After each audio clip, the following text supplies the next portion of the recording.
86 साल की उम्र में रतन टाटा ने अंतिम सांसें ली है। मुंबई के ब्रीच कैंडी अस्पताल में रतन टाटा का इलाज चल रहा था। पिछले लंबे वक्त से वो बीमार चल रहे थे और रतन टाटा ने कुछ ही वक्त पहले मुंबई के ब्रीच कैंडी अस्पताल में अंतिम सांस ली है।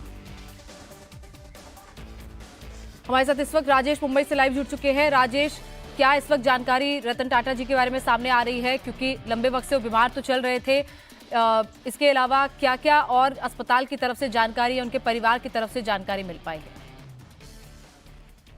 देखिए गोनिका, इस वक्त जो जानकारी हमें मिल पा रही है उसमें यही बताया जा रहा है कि रतन टाटा अब हमारे बीच नहीं रहे।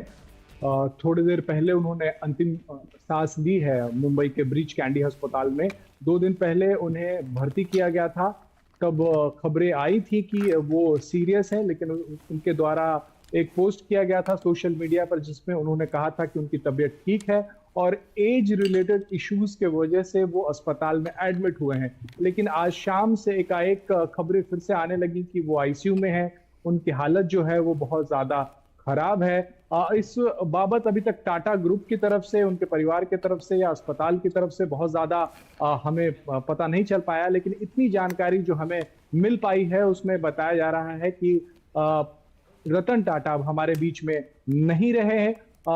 काफी समय से वो बीमार चल रहे थे और अक्सर वो ब्रीच कैंडी हॉस्पिटल जाया भी करते थे जहां उनका इलाज जो है वो होता था। और सोमवार को जब वो गए थे तो इस तरह की खबरें आ रही थी कि वो बहुत ज्यादा बीमार हैं, लेकिन जब उन्होंने सोशल मीडिया पर पोस्ट किया तो उन अटकलों को, उन खबरों को विराम लगा था। लेकिन आज शाम से एक बार फिर से इस तरह की खबरें आने लगी कि उनकी हालत ज्यादा खराब है, जिसके बाद अभी थोड़ी देर पहले आधिकारिक तौर पर कंफर्मेशन आया है कि अब रतन टाटा जो हैं वो हमारे बीच में नहीं रहे। गोनिका, राजेश, रतन टाटा की कई वीडियोस हैं, कई उनके ऐसे थॉट्स हैं जो हमारे बीच में हमने कई बार सुने हैं उनके मुंह से।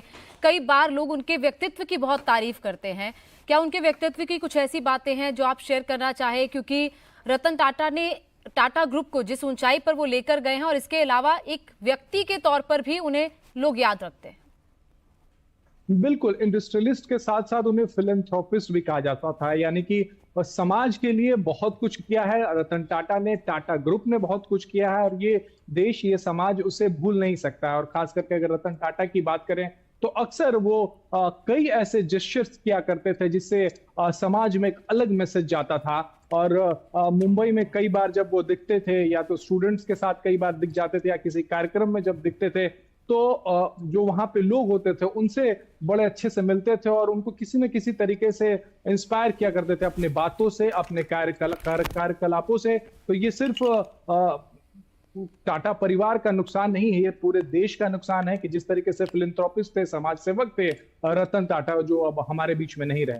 गोनिका, राजेश, क्योंकि इस वक्त उनके परिवार में जाहिर तौर पर शोक का ये वक्त है, लेकिन रतन टाटा की कई ऐसी उपलब्धियां हैं। जिस तरीके से उन्होंने एक मशहूर उद्योगपति के तौर पर अपनी पहचान तो बनाई ही, 1991 में वो चेयरमैन बने थे और जिस तरीके से वो टाटा को नई ऊंचाइयों पर लेके गया। आप किसी भी क्षेत्र में देख लें, टाटा का नाम सुनाई देता है, टाटा स्टील हो, टाटा मोटर्स हो, इन तमाम चीज़ों में हमेशा टाटा का नाम सुनाई देता है। और यही वजह, ये उनकी सोच है कि एक उद्योगपति के तौर पर उन्होंने टाटा को जिस बुलंदियों पर वो लेकर गए हैं, बिल्कुल बुलंदियों पर लेके गए। और जैसा हम देश में जानते हैं कि टाटा एक विश्वास का नाम है। टाटा विश्वास का नाम किस वजह से बना? तो रतन टाटा की वजह से बना कि आप टाटा अगर आप कहते हैं तो आपको यकीन होता है, इस ब्रांड पे यकीन होता है। और उसके पीछे बहुत बड़ी वजह जो थी वो रतन टाटा थे।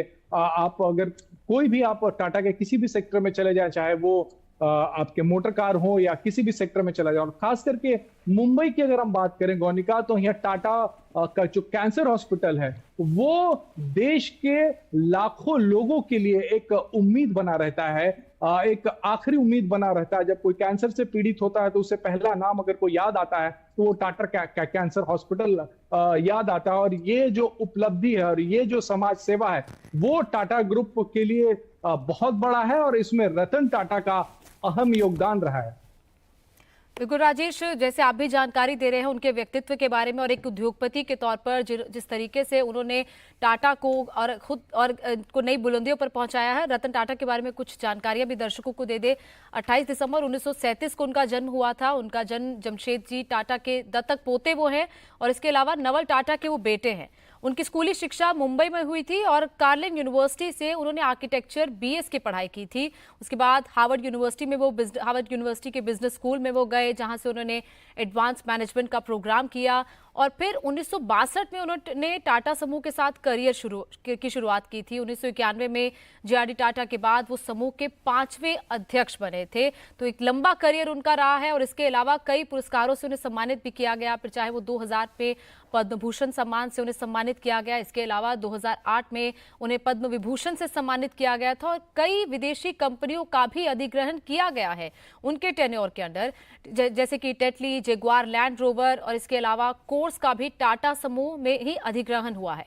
वहीं इसके अलावा नैनो जैसी लखटकिया कार भी वो लेकर आए, यानी कि 1 से 1.5 लाख में वो कार आ रही थी, जिसमें कि बजट में एक ऐसा व्यक्ति जो सोच नहीं सकता गाड़ी लेने का, एक मिडिल क्लास व्यक्ति या लोअर मिडिल क्लास व्यक्ति, वो भी गाड़ी लेने का सपना देख रहा था। टाटा नैनो जब उन्होंने लॉन्च की और इसके अलावा इंडिका कार भी रतन टाटा ही लेकर आए थे।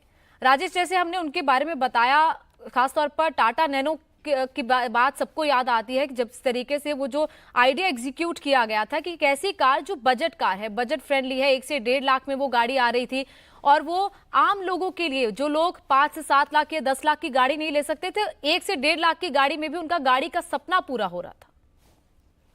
बिल्कुल यही वजह है कि टाटा को, रतन टाटा को हर बार उस व्यक्तित्व के तौर पर देखा गया जो आम लोगों के बारे में सोचता था, जो देशवासियों के बारे में सोचता था, ऐसे लोगों के बारे में भी सोचता था जो जिनके पहुंच से कार बहुत दूर हुआ करती थी। अगर 15 साल 20 साल पहले हम जाएं गौनिका, तो कार लेना ही एक बहुत बड़ी चीज हो जाती थी। तो उस दौरान लोगों के बारे में उन्होंने सोचा कि हर शख्स जो है इस देश में अगर वो कार लेना चाहता है तो 1 लाख रुपए अगर उसके पास है तो वो कार ले, और ये सोच थी उनकी, जिसकी वजह से नैनो जो है वो एक मूर्त रूप ले पाया था। और रतन टाटा जो है वो 1990 में उन्होंने टाटा ग्रुप के बतौर चेयरमैन का पोस्ट संभाला और 2012 तक रहे। उसके बाद उन्होंने चेयरमैनशिप छोड़ दिया था, बीच में फिर से वो इंटरिम चेयरमैन बने थे कुछ दिनों के लिए, 2016 से लेकर 2017 तक। और उनके चैरिटेबल ट्रस्ट जो है गौनिका, वो कई सारे हैं और उसको अभी तक वही हेड कर रहे थे, जितने भी चैरिटेबल ट्रस्ट हैं। और आपको बता दूं कि इनको पद्म विभूषण भी मिला है और आपको पद्म भूषण भी मिला है। हमें जो सिविलियन अवार्ड है हमारा देश का दूसरा बड़ा अवार्ड, तीसरा बड़ा अवार्ड, उनसे नवाजा गया है रतन टाटा को। तो कहीं ना कहीं बड़ी शख्सियत थे, बड़े अहम शख्सियत थे, सिर्फ अपने ग्रुप के लिए नहीं, अपने कंपनी के लिए नहीं, बल्कि पूरे देश के लिए। गौनिका।